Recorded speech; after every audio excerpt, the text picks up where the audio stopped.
Drew, I'll tell you some free ones that we got in the ACT. Yeah. They're gonna give you multiple choice questions over the languages of science, math, English, and reading. Free. There you go. You don't have to read the big book. Yep. That's what I told my mom, but she bought it and she said if I don't read it, she's gonna beat me. Well, just get like a 35 without reading it. Actually, I don't believe her, but that's what she said. Alright. Okay, today, here's our main goal. Our main goal today is to graph. Now, I know what you're thinking. Alright, so I know what you're thinking. If we're graphing, it takes a long time to graph by hand. Okay? We're only going to do a select few graphs today by hand. That way you get kind of the idea of how you're supposed to do it, the actual general form. Then what we're going to do is we're going to immediately go and use technology to help us out and make this a lot faster. So we're going to cover a lot more topics today. We're going to have quite a few different ideas when we're going through. We're going to go in like little pods and stations. So I will separate you here in a second. But for right now, you can stay where you're seated. I just want to make sure that we're going to go over a few notes here. Ms. Weisenstein will be joining us today, so she'll be actively probably watching and participating in whatever groups that you're in. Here's what you need first. Does everyone have their graph paper out? Okay, let's do a quick review of what we did last week. It was on our chapter test. I want to graph a linear function. Okay? So, here's what I'd like you to graph first. So, y equals 3x minus 1. I'd like you to attempt to graph this in your little station, your little pod. This is going to be our starter problem today. This is kind of our easy go-to version. And then we're going to try to make our way to the more difficult ones.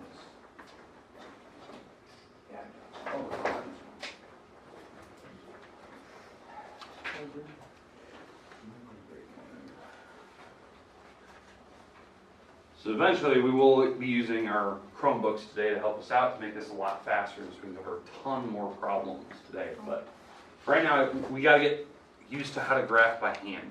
We'll talk about different strategies you can use and then get to the good stuff today.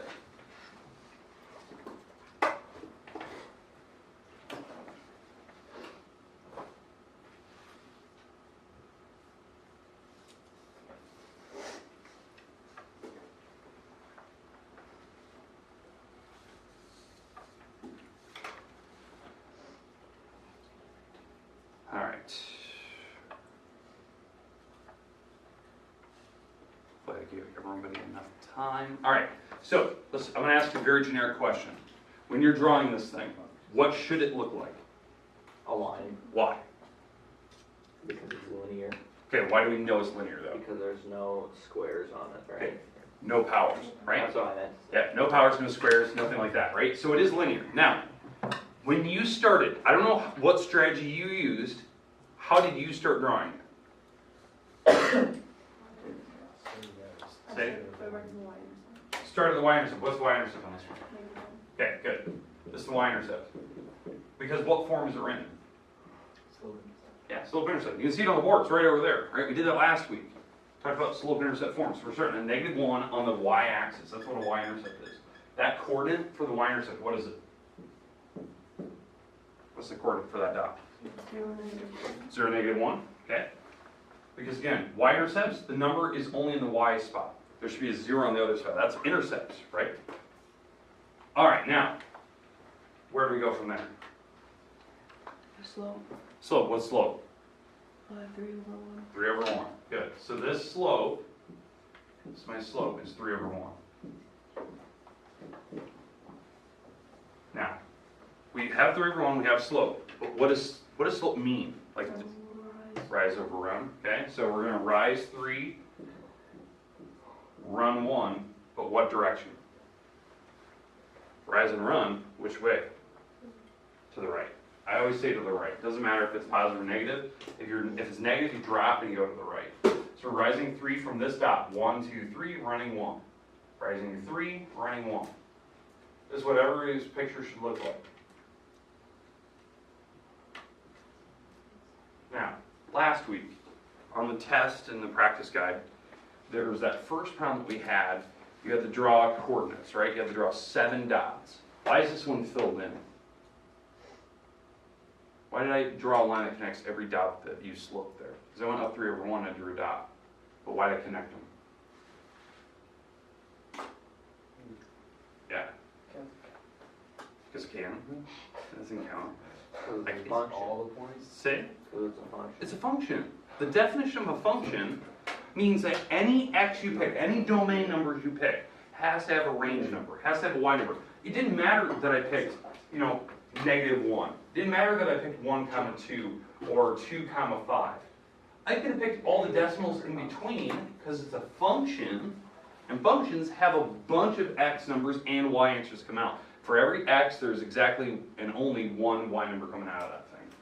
Okay, that's the concept. Linear problems are very easy. You guys saw it. Now, that was one strategy. You guys are very good at seeing linear problems, right? Seeing the y-intercept, going from there using slope. On the test or the practice guides, I had it in different forms. So I had general, standard, point slope, and you keep drawing from there. Because you can rearrange to this form. This is my go-to version for graphing. Now, the other strategies you can use. Instead, if maybe you didn't know that the y-intercept or the slope, like you forgot, that was just not in your vocabulary, you had no idea. What was another way you could have started that problem if you didn't know the y-intercept and the slope?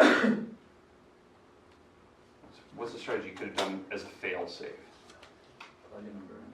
Plug a number in. Yeah, just set up a table.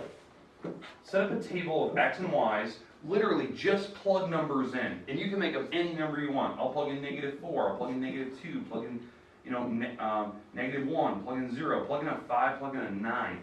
Just plug in random numbers. But the one thing that really banks on is you understand that it's linear. That it's a straight line. Because the random numbers I picked, if that was a curve, you wouldn't actually see the whole picture. You'd have to plug in a lot more. So if it's a curve, like let's say it has that square on it, then you're going to want to pick a lot more decimals or numbers that are closer together to kind of get a sense for how things going. All right, does that make sense? The linear idea. Okay, now, what if we had to draw a curve? A curve. Now, I just talked about you could set up a table, plug in numbers. But what if I wanted you to hit specific numbers? That's something we never saw last week. These numbers, what we're going to start using today, and this is the new strategy we're going to look at, we're going to graph polynomials today. But we're going to mess with them as well. So this is where I want your group to come to a consensus. What I want you to do right now in your little pod, and I'll have you probably go with that group there, so we kind of have groups, and I'll have you go there. Just go there. That'll work. Let's see together. All right. Here's what I want you to do in your little pod right now.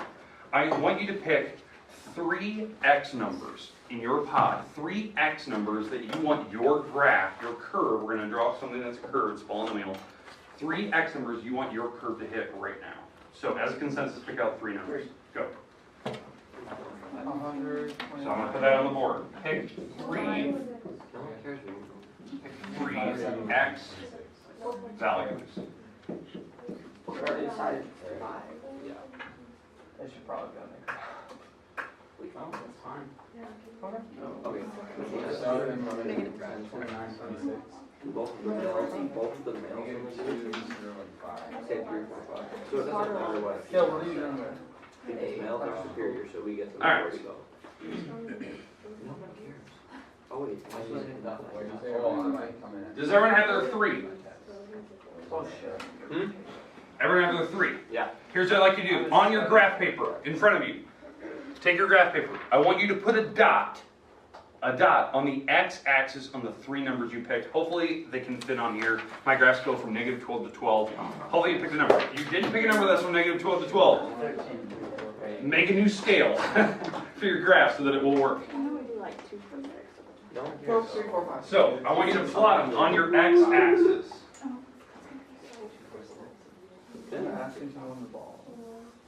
That's what we consider. That's fair. I was gonna say conceivable, but that. Yeah. So we concluded. All right. Does everyone have their numbers? You had to pick 3, correct? Okay. I don't care how you're going to do this. whatever 3 you picked. I picked, if you want to know, I picked -6, I picked 2 and a 4. You have to put those dots right on the x-axis. Those are going to be called my x-intercepts, or my roots, or my zeros. Write that off to the side. These are my x-intercepts. They're also called roots, or they're called zeros of a function. They're 3 terms, they all mean the same thing. Okay, so does everyone have those terms written off to the side on your graph? Okay, now, here's the trick. What I'd like you to do in your little pod, you guys can disagree, you can agree, I don't really mind how you want to do this. You need to make a flowing line, a continuous line going from left to right. And it needs to somehow pass through those 3 x numbers. You can do whatever type of thing you want to do, but your graph is going to do something where it's continuously flowing. So I'm going to do mine. This is how I'm doing mine.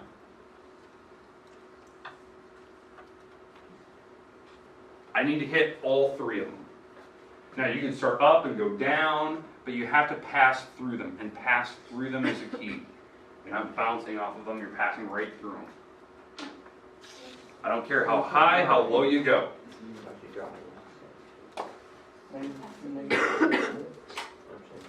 Yeah,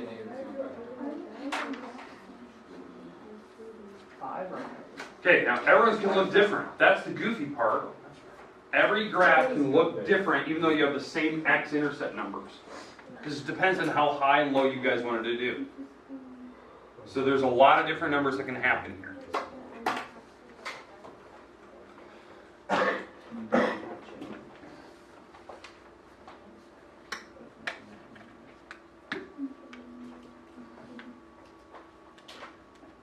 Remember, I want it very flowing and continuous. You shouldn't have to double back. It's got to go from left to right, flowing continuously without flowing backwards. So, because I don't want this situation happening, because I've definitely seen this before. You know, you have your 3 dots on your x-axis, and I've seen people go, yeah. And I don't want that. Okay, don't do that. It's gotta have. Yeah, you like the sound effect? You had to do it. All right, so. Left to right, flowing the whole time as you go from left to right. You're not doubling back on itself. Okay, now, here's what you're going to need to do. Now, does everyone have their notebook paper still? Not just your graph, your notebook paper. Now, here comes the hard part, the more difficult part. What I'd like you to do, for each of these x-intercepts, is to make these into a binomial. Now let me explain. A binomial is the most prime example of an x-intercept. So what I mean by a binomial, it's going to look like this. X plus 6. Now why I'm writing x plus 6 for this one? When you set each of these parentheses, each of these binomials equal to 0, so this is something you do in your head. If you set this equal to 0, it has to give you this number. Does that make sense? So I had to take x plus 6, because if I set this equal to 0, I'd subtract the 6 over, and it would be x minus 6. So it's got to be almost the opposite operation to it. So my next one, this one, for the 2, would be x minus 2, because if I set that thing equal to 0, it'd give me the answer of 2 out of that thing. And for the 4, what would be my 4 in this case? X minus 4. All right, you get the idea of how you're going to do it. I'm going to walk around the room. I want to see your 3, and I want you to put them right next to each other. So I know maybe you're writing it like I am, but I want you to eventually put these on your notebook paper, write them like this. And I don't care the order you put them. They don't have to go first, first, middle, last. You can put them in any order you want. This is your goal. I want to see this on your paper, and they have to represent your 3 dots. I'm going to walk around. And again, now here's the funny thing: everyone in your group should have the same. Because you had to pick, your group had to come up with 3 x numbers. Everyone's parentheses should be the same.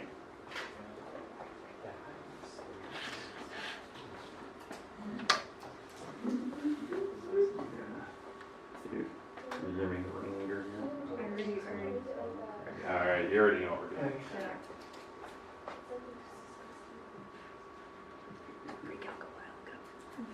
Everyone's coordinates should be the same. Okay, went up and down a bunch. I thought you were going to be all the numbers. All right, good. Good.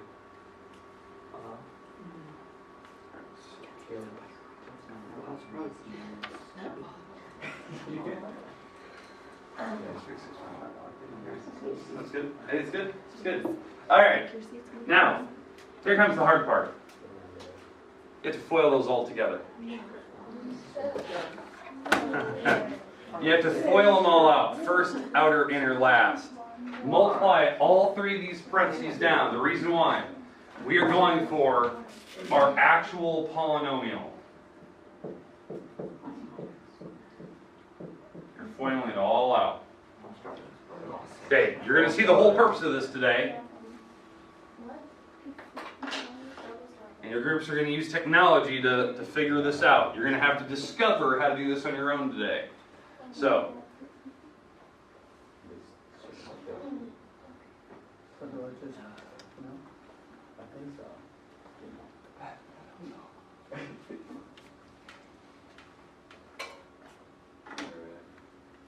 FOIL those all out.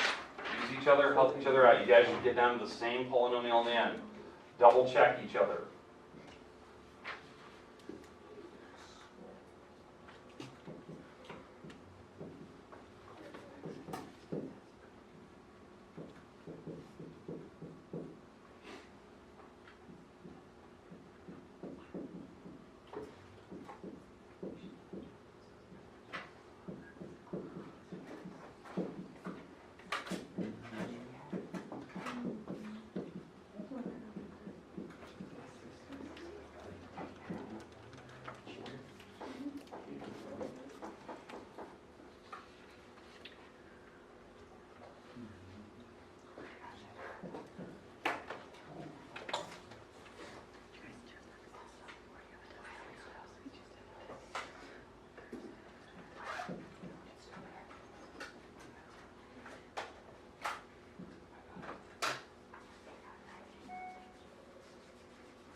Again, double check your numbers. Compare with your neighbors. Did you come up with the same polynomial?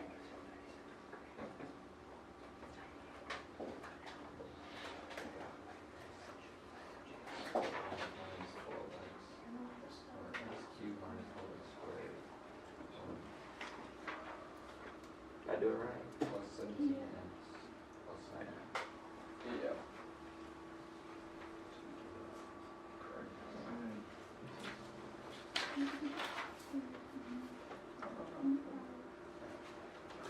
Good, pretty good. All right.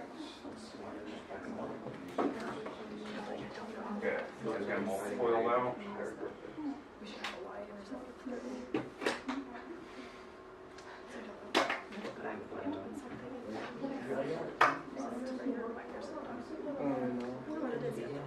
Missing some terms. Missing terms because you said 4 here, which is that way you have. Then you had to FOIL those 4 to this thing, so you should have 8 terms across. Keep it. Should be big, but then else. So it looked right. And double check the numbers one more time. Maybe don't erase It them. must have been fun. I don't think I should say. It must have been fun. No, he was on how I was playing, so he was on. Did you hear it though? Yeah. Wow. It was fun. Yeah, maybe that's the problem. That's exactly it. No, this is for you foil. And then you want to choose it wrong, add it like terms on your head. So double check. So we need these all foiled out. Don't I?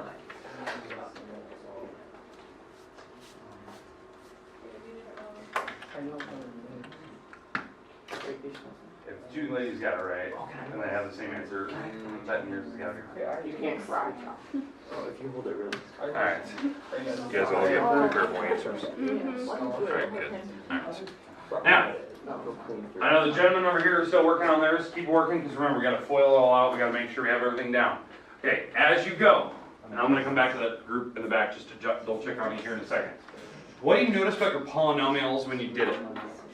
What was the highest degree term in that polynomial? It was a 3 because we had 3 zeros. Okay, All right, you guys just nailed it. Okay, if you didn't hear that, your highest degree was x cubed. Here's the reason why. There was 3 zeros. That's why we look at the degree. The degree is how many zeros potentially your polynomial has. So the idea is that since you picked 3 numbers to start with, you know, negative, in my case, -6, 2, and 4. You guys picked different numbers. There's even some decimals I saw. Okay? Since you picked 3 numbers, your highest degree should be an x of 3. Now, what's going to happen behind it is totally random. Look at mine. When I actually added mine up, I didn't have all the terms. I'm missing an x squared term because it canceled out. It doesn't matter. As long as your highest degree was a 3, I'm potentially getting 3 different zeros. 3. Okay? Now, we're going to look at this week, we're going to look at different strategies, what happens here. Now, here's what I need you to do. You need one person or more than one person in your group to log into your Chromebook and go to desmos.com. So, go to Desmos. This is going to save us a lot of time today. So, one of your group members, go to Desmos. Gentlemen, if you haven't finished up your polynomial, we need that. That'll be crucial for this next part here. So, one person in your group, go to desmos.com. Your computer's okay. All right. That one, I can see my screen. That's okay. I'm a naughty cat. Can we find a mutual agreement which one Yeah, was? I just didn't get 27. I don't know. I bought it at 27. Oh, it's not. Really? First, the last thing I was doing was looking up new whips. This is long. He's simplified it yet, so he's getting it.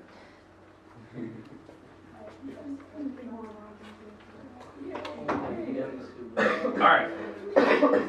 Is everyone on Desmos? I'm going to walk around the room. Yes. Alright. Here's what we need to do. On Desmos, you need to type in your polynomial into the first line, y equals. Why did I always go to the subscribe? So, here's what I mean by that. On the website itself,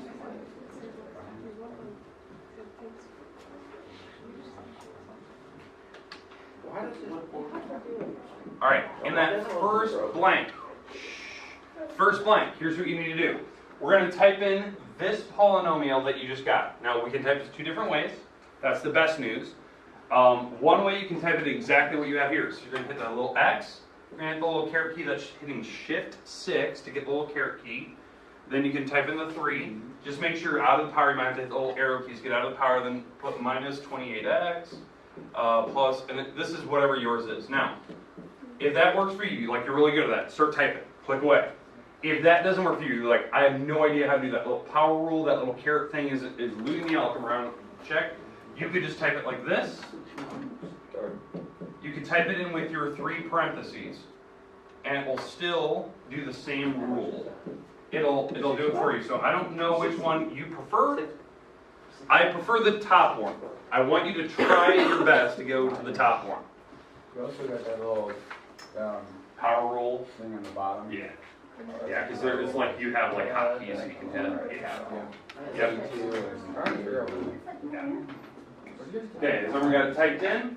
Okay, I want you to zoom out to get kind of the picture in your viewing window. That's good. Stuff like that's really good. All right. Everyone's got it. Oh yeah, we got to zoom in. Oh, right there. Zoom in a little bit more. Yeah. That's good. That means we're supposed to have an x-intercept or a y-intercept of 30, so we should just yeah. We got an x-intercept. Yeah, it's been adjusted a little bit. All right. Now, okay. Okay. All right. Here we go. Now, this is an obvious question. Okay, you guys started with your 3 coordinates. You did your flowing continuous graph left to right. How many graphs looked identical to the one that you had drawn earlier? Did they look identical in numbers and values to the things you have drawn on your graph? This thing. It's pretty close. It's close, right? It's got the same look to it. Maybe it's upside down. Maybe it's like inverted. But it should look close. Now, it's not exact. Because what's happened, and we kind of talked about this last week, they did a transformation to it.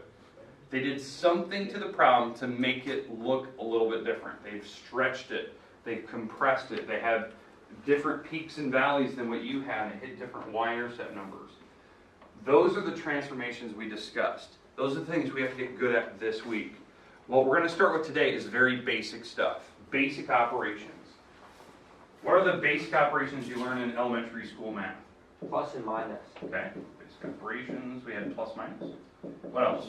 Multiply and division. Okay, so add, subtract, multiply, and divide. Okay, let's assume that these are the only things you know, other than what you have typed.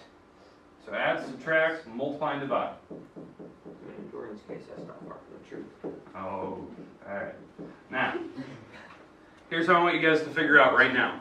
Without cheating and looking up on the internet, because I know you have a Chromebook in front of you, how do you transfer this picture so it goes up? So there's some type of operation you have to do to this formula, the thing you just typed. It's either you add something to it, you subtract something to it, you multiply or divide something to it, but you do something to this thing, and it will move this picture up only. It will still look like the same picture, like exactly the same, but it moves it up. So what I want you to do in your little pod right now is figure out what do I either need to add or subtract or multiply or divide onto that entire mess to get this thing to change. Now, here's what I want you to do before you start typing in stuff. You need to go, because I know this is like your first line that you just typed. I want you to go to the next Y line right here, the second one, because we're going to draw it different because you can change the color now. So go to the second one over there, type, maybe you can copy and paste it, or you can leave these parentheses. I don't know what you want to do here. You can leave this thing, but you're going to modify the second one. It should be this item right here, but you're going to do something to it, one of these operations, and I want you to move this thing, try to get this thing to move just up. I don't even care by what number. I want you to move it up, and this one side you can't let them cheat, because I know you know this better. I didn't say a word. Alright, good. Do something to it. It's a basic operation, but it will change it. The minute somebody gets it, raise your hand. Oh my goodness, you guys are quick. Okay. Did you stop? I carried the one. I'm getting there. Oh, alright, this is sweet.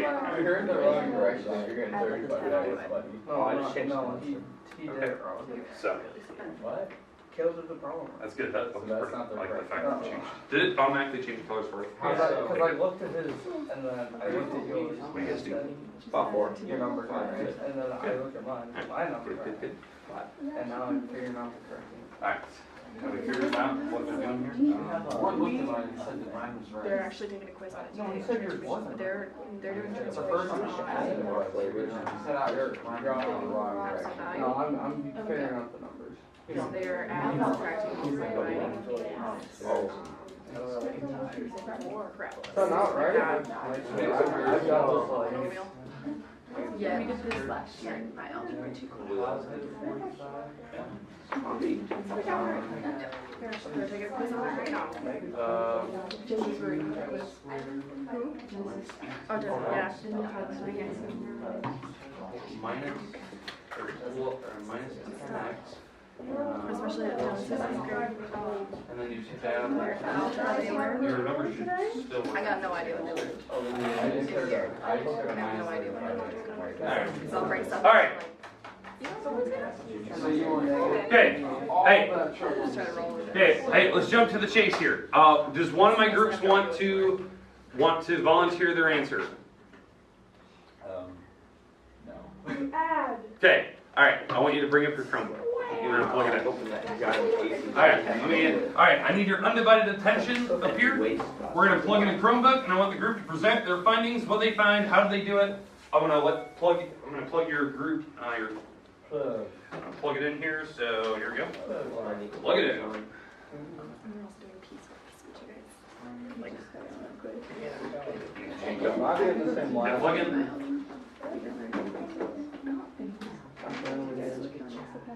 Oh, maybe I am. Plug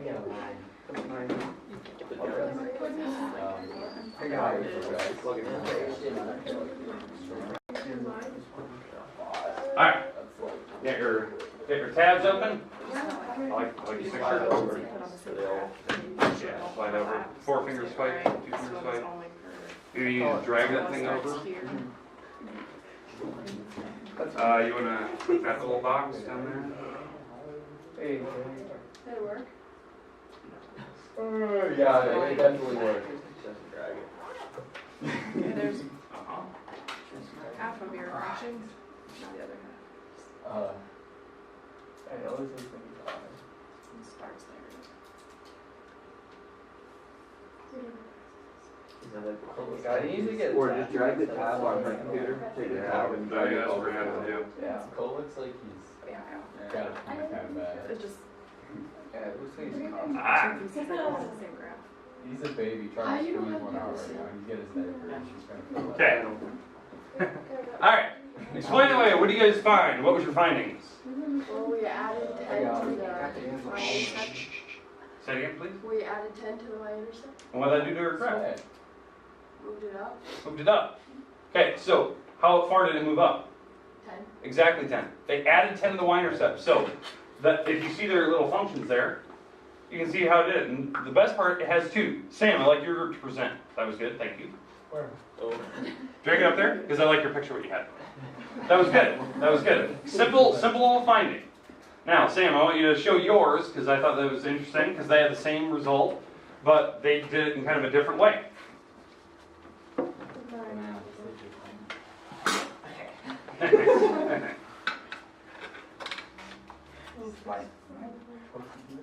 All right, Sam, explain. What did your guys' group do? Oh, we just changed the y-intercept a whole bunch of times, and it looks goofy. It was goofy. So, what was your original problem? Minus 60 at the end. Minus 60? Oh no. Okay. And so, what did you guys actually do to your y-intercept? We changed it by 1. By 1. 100 times. Yep, added 1, added 1, added 1. Look what it's doing. Eventually they changed and they subtracted 1. This is about right here, so you can definitely see. And that's what it did to your graph. Moved it up and down. Moved it up and down. This is the original. They added 1, they subtracted 1. You can see what they're doing. Now, just like the first group, they added 10, and it moved it up 10. Sam's group went beyond that. They added and subtracted different numbers to see what it did. Do you agree that it's all the same picture? Yeah. It's just moving up and down. It's the easiest thing in the world. It didn't matter if you guys had parentheses or if you typed in this monster of a polynomial. All you had to do was add a number out back and it shifted it. You didn't even have to change the equation. I could have simply just did this like Sam's group did. Put a +1 back there or a +2. And it will automatically type that stuff in. It will automatically adjust to it by just putting a plus or minus number out back. Okay, thank you. That was good. All right. Do we see how we can transfer this thing up and down now? Add or subtract numbers to it. Now, when you looked at your original pictures, like when you looked and it wasn't the exact same, right? You're like, kind of, the graphs, the little hilltops and valleys went to different things. They're stretching it as well. They're not just doing a vertical shift. They're actually doing some type of scalar multiple to it. Multiple, notice that word. And it will change the graph so it stretches vertical. So here's what I'd like you to do. I'd like you to take your polynomial and go to, you should be hopefully in your second graph or third graph. You can turn off the graphs, by the way, by clicking the little graph button off the left. So it'll deactivate the second graph. Go to your third one, and I want you to take this thing and multiply it by 3. Multiply every item on this thing. I want you to multiply by 3, and I want you to figure out what is it doing. Okay, multiply this thing by 3. Every item. I want you to see what's going to happen here. And try to explain it into words. Multiply your entire polynomial by 3. You guys have stretched it before.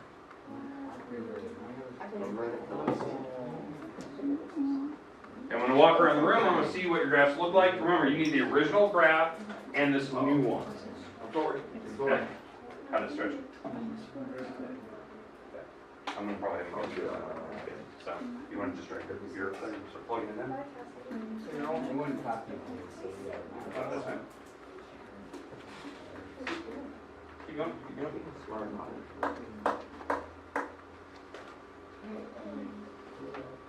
Just figuring out what it's doing. Both graphing or vertically. Good.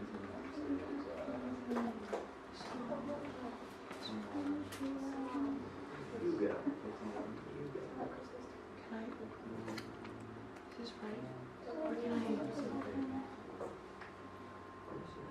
So is this your original picture? This is. Okay, that's, okay, so now what you need to do, like I just said, multiply the entire polynomial No, by it's not.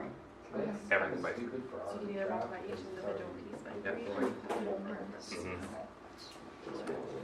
Alright, same thing, later you have to minimize your tab and then, or not minimize, but just not maximize it and drag it over because you have split screen going. Drag it to your right, your right. There it goes. Alright, maximize that.